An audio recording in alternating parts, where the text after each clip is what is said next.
बोलूच देत नव्हते. नाही अध्यक्ष महोदय, मी स्थगन दिला होता आपल्याला. अध्यक्ष महोदय, राज्यामध्ये 23 फेब्रुवारी 2026 ला ज्या अवकाळी पाऊस आणि गारपीट झाला त्यामध्ये विदर्भ आणि मराठवाड्यातील 11 जिल्हे या ठिकाणी बाधित झालेत. अध्यक्ष महोदय, यामध्ये रब्बी पिकाचं मोठ्या प्रमाणात नुकसान झालं. या गारपिटीमुळे चणा, डाळ, मूग सगळी पिकं, जो गहू आणि भाजीपाल्यांची सर्व पिकं नष्ट झालीत. अध्यक्ष महोदय, एवढा प्रचंड गारांचा वर्षाव त्या ठिकाणी झाला. वादळी पाऊस होता आणि यामुळे त्या ठिकाणी शेतकऱ्यांचं खूप मोठ्या प्रमाणात नुकसान झालं.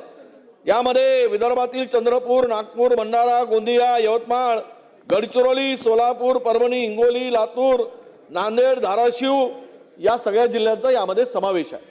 आणि इतकं मोठं नुकसान झाल्यानंतर सरकारकडून अद्याप कुठली या संदर्भात याचं पंचनामे करावेत, त्याचे आदेश दिले गेले पाहिजेत आणि पंचनामे करून माहिती घेऊन तात्काळ खरं तर ही चर्चा होणं आवश्यक आहे. पूर्वीच मागच्या वर्षीपासून हा शेतकरी संकटात सापडला. अध्यक्ष महोदय, त्यांना अद्यापही कुठली मदत मिळाली नाही, ती तुटपुंजी मिळाली. आणि कोकणामध्ये असेल, विदर्भात असेल, मराठवाड्यात असेल, हे सगळी जेवढं काही नुकसान झालं त्याच्या केंद्राकडे प्रस्ताव पाठवला. 768 कोटी काही रुपये दिलेत. प्रस्ताव मोठा पाठवला. केंद्राची का दृष्टी आमच्याकडे वक्र दृष्टी आहे कळायला मार्ग नाही, पण त्यावर मी बोलणार नाही. पण राज्य सरकारने आता तरी मागच्या वर्षी आपल्याला लक्षात आणून देतो अध्यक्ष महोदय, शेतकऱ्याकडे सरकारचं दुर्लक्ष कसं आहे. बोनस घोषित केला, बोनस मागच्या वर्षीचा मिळाला नाही. धान खरेदी झालेत, मागच्या वर्षी 2025च्या हंगामाचे पैसे अद्याप मिळालेत मार्केटिंग फेडरेशन कडून आणि आदिवासी विभागाकडून. पण शेतकऱ्यांनी पुढचा हंगाम करायचा कसा, त्याचे पैसे मिळत नाहीत. तुमच्या कर्जबाजारी शेतकरी झालाय, कर्जाची मुक्ती नाही. आणि या संकटामध्ये शेतकऱ्याच्या पाठीमागे सरकारने उभं राहण्याची आवश्यकता आहे. मला वाटतं की हे एवढं मोठं नुकसान आहे, याची चर्चा हे सभागृह सुरू आहे. यामध्ये सगळे कामकाज थांबवून शेतकऱ्याच्या या अत्यंत गंभीर अशा प्रश्नावर चर्चा होण्याची आवश्यकता आहे. म्हणून माझी विनंती आहे की आपण सरकारला आपली ही चर्चा आणि कामकाज थांबवून यावर चर्चा करावी. शेतकऱ्याला भरीव मदत मिळाली पाहिजे, ही सरकारची भूमिका स्पष्ट करावी अशी माझी आपल्याला विनंती आहे.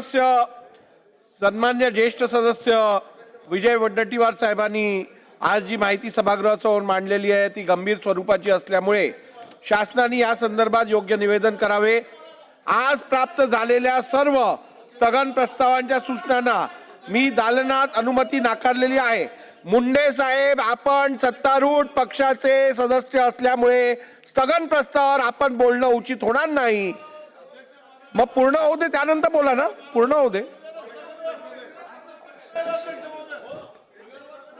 आज प्राप्त झालेल्या सर्व स्थगन प्रस्तावांच्या सूचना मी दालनात अनुमती नाकारलेली आहे. पुढे पुढे घ्या. लक्षवेधी सूचना झालं ना आता किती.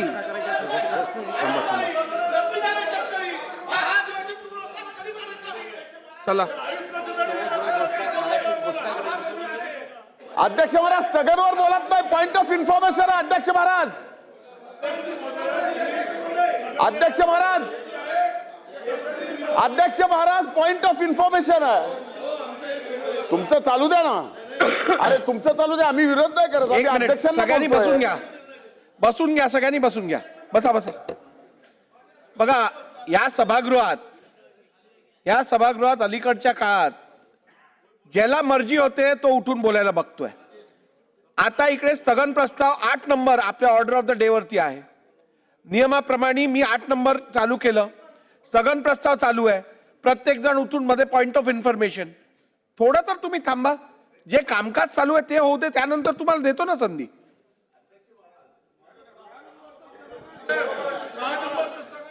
नितीन राऊत साहेब, एक मिनिट. वडेट्टीवार साहेब, एक मिनिट. नितीन राऊत साहेब, स्थगन प्रस्ताव जे आहेत त्याला मी दालनात अनुमती नाकारल्यानंतर खरं तर इकडे चर्चा होऊ शकत नाही. तरीही अपवादात्मक अत्यंत महत्वाचा विषय शेतकऱ्यांचा असल्यामुळे मी वडेट्टीवार साहेबांना संधी दिली. त्यानंतर जर प्रत्येक जण, मग मी दिलेल्या रुलिंगला अर्थ काय. मी नाकारणार आणि तुम्ही प्रत्येक विषयावर बोलत राहणार, असं नाही चालणार. असं नाही चालणार. बोला. या 57चं पण मी नोटीस दिली. खरं म्हणजे हे शेतकरी हे शक्तीपीठ महामार्गावर जी 23 फेब्रुवारी म्हणजे काल झालेली घटना अत्यंत निंदनीय आहे. जेवढा खेद व्यक्त करावा आणि या संदर्भात संताप व्यक्त करावा तेवढं आहे. अध्यक्ष महोदय, या ठिकाणी हे अधिवेशन सुरू आहे. काल शक्तीपीठ महामार्गाची मोजणी सुरू होती आणि ते मोजणी सुरू असताना जमिनीची सहजपूर जवळा गावातील या गावामध्ये 600च्या जवळपास या गावाची लोकसंख्या. अध्यक्ष महोदय, या गावकऱ्यांचा त्या शक्तीपीठाला विरोध आहे. विरोध आहे म्हणजे ते अलाइनमेंट काही चेंज झाली आणि तुम्ही ते अलाइनमेंट नवीन टाकली, त्यामुळे त्यांनी विरोध केला की तुम्ही जुन्या अलाइनमेंट प्रमाणे घ्या. आपण शेतकऱ्यांचं सरकार म्हणतो, कृषी प्रधान राज्य बनतो, शेतकऱ्यांच्या भावनाची कदरच करायची नाही अध्यक्ष महोदय. आणि या ठिकाणी 600 शेतकऱ्यांना अक्षरशः बंदिस्त केल्यासारखं केलं. 1000 पोलीस 600 गावात शेतकऱ्यांना मोजणीत अडथळा येऊ नये म्हणून ते रस्त्यावर आले. त्यांनी विरोध केला म्हणून त्या पोलिसांनी आणि तिथल्या अधिकाऱ्यांनी या शेतकऱ्यांना झोडपून काढला. अध्यक्ष महोदय, म्हणजे शेतकऱ्यांसाठी ही भूमिका सरकारची योग्य आहे का? तुम्हाला शक्तीपीठ महामार्गाला जर शेतकऱ्यांचा विरोध असेल तर एवढा अट्टास का? आणि जर तुम्ही करत असाल तर जुनी अलाइनमेंट होती ती बदलली, नवीन करताय, वारंवार बदल करताय आणि शेतकऱ्यांना वेठीस धरण्याचं काम करताय. परभणी जिल्ह्यामध्ये सुद्धा ही मोजणी करत असताना विरोध झाल्यामुळं त्यांना त्यांच्या घरावर बंदिस्त करून घेतलं. त्यामध्ये त्यांच्या घरावर नोटीस लावली 63-68 अंतर्गत आणि त्यांना स्थानबद्ध केलं. जे बाहेर पडले त्यांना धक्काबुक्की करून जबरदस्तीनं त्यांच्या घरापर्यंत लोटून बाहेरून साखळी लावली, कडी लावली बाहेरून. अरे हा कुठला अत्याचार आहे? आपण काही लोकशाहीमध्ये आणतो की नाही? आपलं राज्य कशाच्या हे काही याला काही कायदे कानून आहेत की नाही? अशा पद्धतीनं दमदाटी करून शेतकऱ्यांच्या जमिनी घेणं हे योग्य आहे का अध्यक्ष महोदय?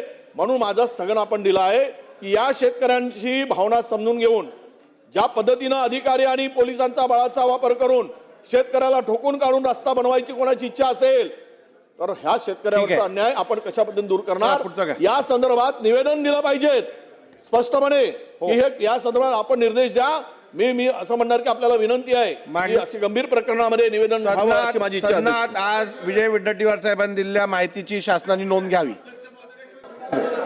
अध्यक्ष महाराज, मी आपल्या परवानगीने या ठिकाणी महत्त्वाचा विषय आपल्या माध्यमातून सभागृहाला आणि सरकारला सांगण्याचा प्रयत्न करतो. अध्यक्ष महाराज, तसं तर स्थगन प्रस्तावामध्ये सोमवारी झालेल्या वादळ, पाऊस आणि गारपिटीच्या नुकसानीच्या बाबतीत बोलले, पण ते बोलत असताना त्यांनी जे नावं घेतली त्या नावात काही जिल्ह्याची नावं त्यांच्याकडनं विसरली, म्हणून मी जास्त आग्रह करतोय.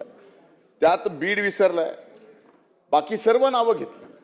आणि मी परत एकदा सर्व नावं घेतोय. काल दिवसभरात बीड, नांदेड, लातूर, धाराशिव, मराठवाड्यातील,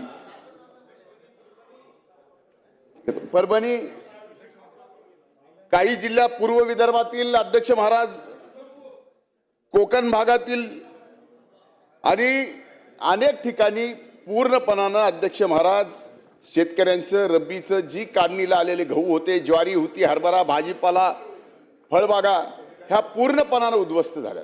म्हणून माझी आपल्याला विनंती आहे, म्हणजे माझ्या मतदारसंघ बीडमध्ये तर माझ्या असेल, माजलगाव मतदारसंघात असेल, केज मतदारसंघात असेल, फार मोठं नुकसान झालं. म्हणून माझी विनंती आहे की माननीय महसूल मंत्री सुद्धा इथं उपस्थित आहेत, आदेश द्यावा की त्या ठिकाणी सर्व या जिल्ह्यातल्या जिल्हाधिकाऱ्यांनी याचे पंचनामे तात्काळ चालू केले तर या ठिकाणी कुठंतरी त्या शेतकऱ्यांना काहीतरी त्यांच्या पदरात पडेल, कारण यांचं 100% पीक काढणीला आलेलं संपलेलं आहे. अभिमन्यू पवार बोला. जे अवकाळी पाऊस ऐकू द्या ना, त्यांचं उत्तर तर घेऊ दे. या राज्यामध्ये जो अवकाळी पाऊस सुरू झाला आहे आणि काल विदर्भ, मराठवाडा आणि काही भागामध्ये नुकसानी झालं आहे अवकाळी पावसामुळे. अध्यक्ष महोदय, याचे सर्वेक्षणाचे आदेश माननीय मुख्यमंत्री चर्चा करून देण्यात येईल. अध्यक्ष महोदय, माझा होऊ द्या ना. माननीय अध्यक्ष महोदय, धन्यवाद. काल सोमवार दिनांक 23 फेब्रुवारी रोजी माझ्या मतदारसंघामधील निलंगा तालुक्यामध्ये बामणी, धानोरा, मदनसुरी, यलमवाडी, भुतमुगळी, आनंदवाडी, लिंबाळा आणि भंगार चिंचोली या संपूर्ण गावामध्ये शेतकऱ्याचं नुकसान झालेलं आहे. अत्यंत मोठी बर्फवृष्टी झालेली आहे. त्याचबरोबर औसा तालुक्यामध्ये किल्लारी, मातोळा, लांबदुरा मंडळामध्ये हलका आणि मध्यम पाऊस झाला आहे. पिकाचं नुकसान झालंय. द्राक्षे, ज्वारी, गहू, पूर्णपणे हरभरा उद्ध्वस्त झालेला आहे. तरी माननीय महसूल मंत्र्यांना विनंती करतो की त्यांनी माझ्या मतदारसंघातील या नुकसानीची दखल घेऊन तात्काळ पंचनाम्याचे आदेश द्यावे आणि शेतकऱ्यांना नुकसान भरपाई द्यावी. बोला वडेट्टीवार साहेब बोला. अध्यक्ष महोदय, अत्यंत आता प्रश्न वडेट्टीवारजी, फक्त एक अभिमन्यू पवारांचा शेतकऱ्याचा विषय आहे म्हणून पुन्हा उठलो. माननीय अध्यक्ष महोदय, राज्यातल्या सर्वच भागात जो अवकाळी पाऊस पडला आहे त्या सर्वांचं सर्वेक्षण आपण करणार आहोत.